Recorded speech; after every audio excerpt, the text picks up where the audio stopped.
আসসালামু আলাইকুম সবাইকে। কেমন আছেন সবাই? আশা করি সবাই অনেক ভালো আছেন। আজকে একটা ১ পাউন্ডের ভ্যানিলা কেকের ডেকোরেশন আপনাদের সাথে শেয়ার করতে যাচ্ছি। তো যেই কেকটা ডেকোরেশন করব এটা একসময় অনেক বেশি ট্রেন্ডিং এ ছিল ডিজাইনটা।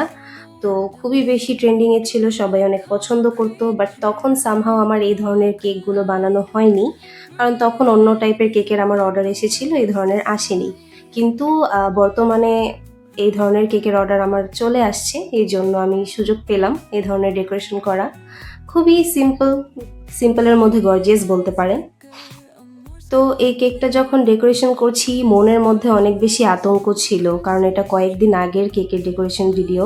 তো তখন ভূমিকম্প নিয়ে আর হচ্ছে বর্তমানে বাংলাদেশের যে পরিস্থিতি, এইটা নিয়ে অনেক বেশি টেনশনে ছিলাম। আমি টেনশনে নিয়ে কাজ করছিলাম, কিন্তু এখন যেহেতু কাজ করতে হবে, বিজনেস করছি, কাজ তো কখনো স্টপ রাখা যায় না, কিন্তু মনের মধ্যে আতঙ্ক তো থেকেই যায়।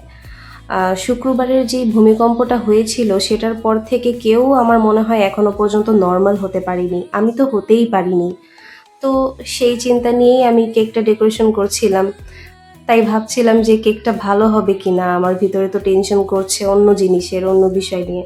পরে নিজেকে একটু নর্মাল করলাম যে না, এটা তো এখন হবেই। বিপদ আপদের কথা তো বলা যায় না, যে কোনো সময়ই হতে পারে, তাই বলে কি আমাদের কাজ স্টপ থাকবে? তো যে আপুটা অর্ডার করেছিল সে যেভাবে বলেছিল, যেভাবে রেফারেন্স পিকচার দিয়েছিল সেভাবেই হচ্ছে আমি কাজ করছি। এখানে ব্লু আর হোয়াইটের মধ্যে একটা কম্বিনেশন করে, মানে শেড করে দিয়েছি, যাতে করে কেকটা খুবই সুন্দর লাগে। তো এরকমই একটা রেফারেন্স পিকচার ছিল আর কি, আর আমি একদম সেম টু সেম করার চেষ্টা করেছি। তো এই সময় আমি যখন কাজ করছি তখন মনে করেন আমার আশেপাশে সবাই অনেক আলোচনা করতেছিল, আর আমি এখানে কাজ করতেছি যে ভূমিকম্পে এটা হবে, এটা হবে, সামনে আরো বড় ভূমিকম্প হবে, এটা সেটা অনেক কিছু। তো মাথার মধ্যে এত টেনশন নিয়ে কাজ করা যায় না আসলে।